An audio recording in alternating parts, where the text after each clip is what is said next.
नमस्कार, मैं हूं गरिमा। स्वागत है आपका दस्तक लाइव में। आइए बढ़ते हैं भोपाल की खबरों की ओर। कांग्रेस पार्टी के सांसद राहुल गांधी के खुद को कश्मीरी पंडित बताने के बयान को लेकर राज्य मंत्री विश्वास सारंग ने अपना बयान देते हुए कहा कि 900 चूहे खाकर बिल्ली हज को चली। राहुल गांधी मंदिर जाए, टीका लगाएं, इससे हमें प्रसन्नता है। यदि खुद को हिंदू कहते हैं तो खुलासा जरूर करें कि उनकी सरकार ने राम सेतु तोड़ने का षड्यंत्र क्यों किया था।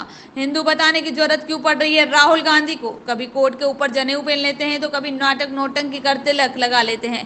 कपिल सिब्बल ने राम मंदिर बनाने के खिलाफ सुप्रीम कोर्ट में याचिका क्यों लगाई। राहुल गांधी की मम्मी सोनिया गांधी ने राम सेतु तोड़ने का षड्यंत्र क्यों किया। राहुल गांधी इसका जवाब दे दें तो हम उन्हें हिंदू मान लेंगे। G23 की मीटिंग हुई है, इसकी हमें चिंता नहीं है, नेहरू परिवार को करनी पड़ेगी। बगावत के सुर और बगावत की आवाज कांग्रेस में उठ चुकी है। मौका भी तब चुना गया जब पप्पू गांधी कश्मीर की वादियों में ऐश कर रहे थे। ये इस बात को इंगित करता है कि कांग्रेस में सब कुछ अच्छा नहीं चल रहा। कोरोना के आंकड़े और मौत को लेकर कहा हमारी सरकार पारदर्शिता पर चलती है। पब्लिक डोमेन में हमें किसी भी जानकारी को नहीं छुपाया, किसी भी मुद्दे को जानकारी देने में हमारी सरकार लाग लपेट नहीं करती। कोरोना का मामला रहा हो या कोई और अन्य मामला रहा हो, हमने जनता के सामने हमेशा सच बताया है। हमने जो जो घोषणा की है उसको अमली जामा पहनाया जा चुका है। G23 मीटिंग को लेकर कहा G23 की मीटिंग हुई है, इसकी चिंता हमें नहीं है, नेहरू परिवार को करनी पड़ेगी। 900 चूहे खा के बिल्ली हज को चली। राहुल गांधी मंदिर जाते हैं तो राजनीति होती है। ये वही राहुल गांधी हैं जो मध्य प्रदेश विधानसभा के चुनाव के पहले मध्य प्रदेश के मंदिरों में भटके थे, घूमे थे और उसके बाद उन्होंने पलट कर नहीं देखा। राहुल गांधी मंदिर जाएं, हमें प्रसन्नता है। राहुल गांधी टीका लगवाएं, हमें प्रसन्नता है। राहुल गांधी अपने आप को हिंदू यदि प्रदर्शित करते हैं तो वो इस बात का भी खुलासा जरूर करें कि उनकी सरकार ने राम सेतु तोड़ने का षड्यंत्र क्यों किया था। हमें प्रसन्नता है कि राहुल गांधी अपने आप को हिंदू बोल रहे हैं, परंतु ध्यान रखिए, मैं हिंदू हूं, मुझे ये बोलने की जरूरत नहीं पड़ती। प्रश्न यही उठता है कि नेहरू परिवार को हर महीने 2 महीने में ये बोलने की जरूरत क्यों पड़ती है कि वो हिंदू हैं। इसका मतलब कि दाल में कुछ ना कुछ काला है। उन्हें ये बताने की क्यों जरूरत पड़ती है कि वो हिंदू धर्म को मानते हैं। मैं तो नहीं बोलता। इस देश में रहने वाला मुसलमान, उसको ये बोलने की जरूरत नहीं है कि वो मुसलमान है, सबको मालूम है। इस देश में रहने वाला हिंदू, सबको मालूम है वो हिंदू है, उसको बोलने की जरूरत नहीं है। पर ये हर महीने 2 महीने में नेहरू परिवार ये क्यों प्रदर्शित करना चाहता है।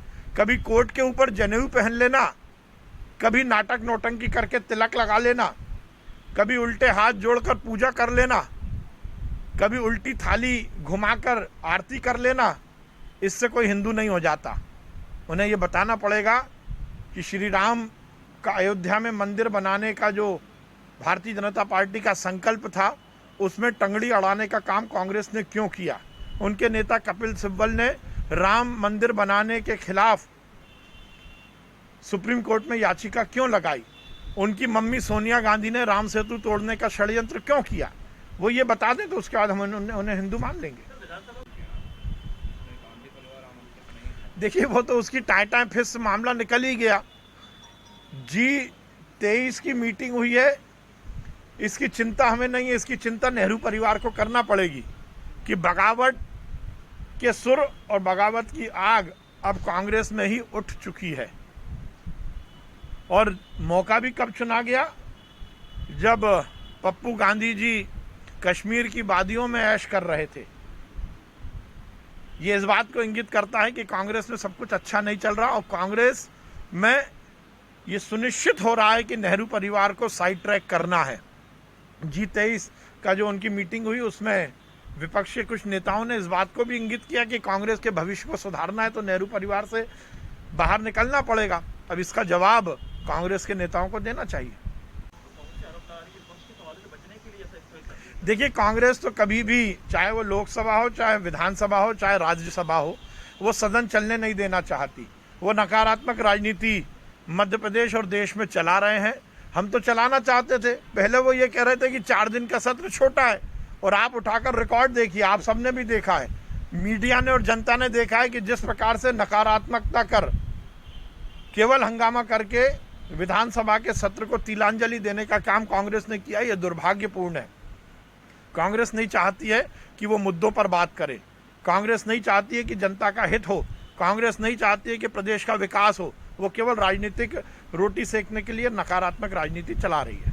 G23 कल रात दिन अस्पतालों में कहीं भी ये रिकॉर्ड नहीं रखा जाता कि मौत कैसे हुई है।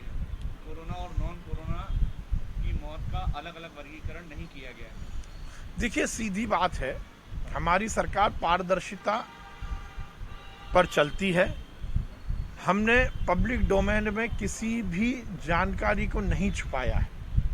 हमारी सरकार ये सुनिश्चित करती है कि हम पूरी तरह जानकारी जनता के सामने प्रस्तुत करें। हमारी सरकार चाहे विधानसभा में जानकारी देने की बात हो या किसी और मंच पर किसी भी मुद्दे की जानकारी देने की बात हो, उसमें कहीं कोई लाग लपेट नहीं करती, उसको छुपाने का प्रयास नहीं करती। हमने हर समय कोरोना का मामला रहा हो या बाकी कोई मामला रहा हो, जनता के बीच में जो सत्य है उसी को बताया है। तो सर, कोरोना का कोई रिकॉर्ड ही नहीं है, कोरोना डेथ्स का, तो मुआवजा या राहत कैसे पहुंचा? देखिए, राहत पहुंच रही है। हमारी सब योजनाएं जो जो हमने घोषणा की है उस पर अमली जामा पहनाया जा चुका है। मध्य प्रदेश देश का एक ऐसा राज्य है जिसमें वो बच्चे जिनके सर से माँ और माता पिता का साया कोरोना के समय उठ गया, उनको पेंशन देने की योजना हमने शुरू की और उस पर बहुत सारे बच्चों को वो मिलना शुरू हो गई। अनुकंपा नियुक्ति हमने दे दी है। बाकी जो योजनाएं हैं उसकी पूरी प्रक्रिया चल रही है। तो हमने तो जो कहा है वो हम करेंगे। ये भारतीय जनता पार्टी की सरकार है, जो कहती है वही करती है। नाटक नोटंकी करना ये कांग्रेस की आदत है। मैं पहले से कहता आया हूं कि कांग्रेस केवल अपनी राजनीतिक रोटी सेकने के लिए जनता को गुमराह कर रही है। हमारी सरकार ने लगातार अर्थव्यवस्था को सुचारू किया है।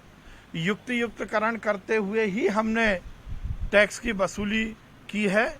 हमने जो भी कर लगाए हैं उसका जनता के हित में ही उसको खर्च भी किया है। ये भारतीय जनता पार्टी की सरकार है जिसने संबल जैसी योजनाओं के माध्यम से गरीब जनता का कल्याण किया। हमारी सरकार है जिसने विकास की धारा को आगे बढ़ाया। ये मध्य प्रदेश जो कांग्रेस के शासन के समय बीमारू राज्य था, उसको सबसे तेज गति से विकासशील राज्य में तब्दील करने का काम भारतीय जनता पार्टी की सरकार ने किया। कल वित्त मंत्री जी ने विधानसभा में इस बात को इंगित किया था कि कमलनाथ जी की सरकार ने अपने ऐशो आराम, अपने लिए हवाई जहाज खरीदने और अपने बंगलों की साज सजावट के लिए, अपने गुर्गों को कमाई कराने के लिए मध्य प्रदेश की जनता के जेब में डाका डाला।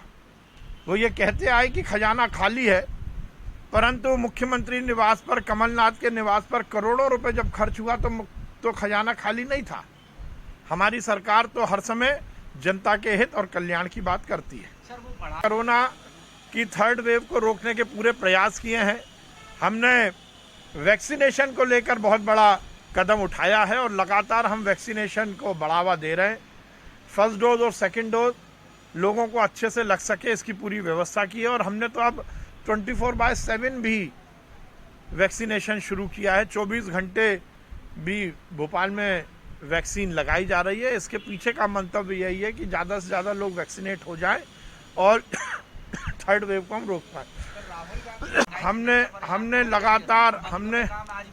हमने लगातार युक्तियुक्तकरण किया है। हमने लगातार टैक्स को सही उपयोग करने की बात की है, जनता के विकास और कल्याण में लगाया है। कमलनाथ जी आके बातचीत करें ना, उन्होंने संबल योजना क्यों बंद की थी? उन्होंने यदि वेट बढ़ाया था तो वो बता दें कि वेट बढ़ाने के बाद उन्होंने कौन सी योजना में उसका खर्चा किया। उन्होंने यदि पेट्रोल और डीजल के दाम कमलनाथ ने बढ़ाए थे तो ये बता दें कि क्या 1 इंच सड़क भी उनने बनाई थी। उन्होंने पेट्रोल और डीजल के दाम बढ़ाए तो वो ये बता दें कि एक भी किसान का कर्जा क्या उन्होंने माफ किया था। ये केवल जवाबी जमा खर्च करने से काम नहीं चलता। कांग्रेस ने इस देश का बेड़ा गर्क किया है, मध्य प्रदेश का बेड़ा गर्क किया है।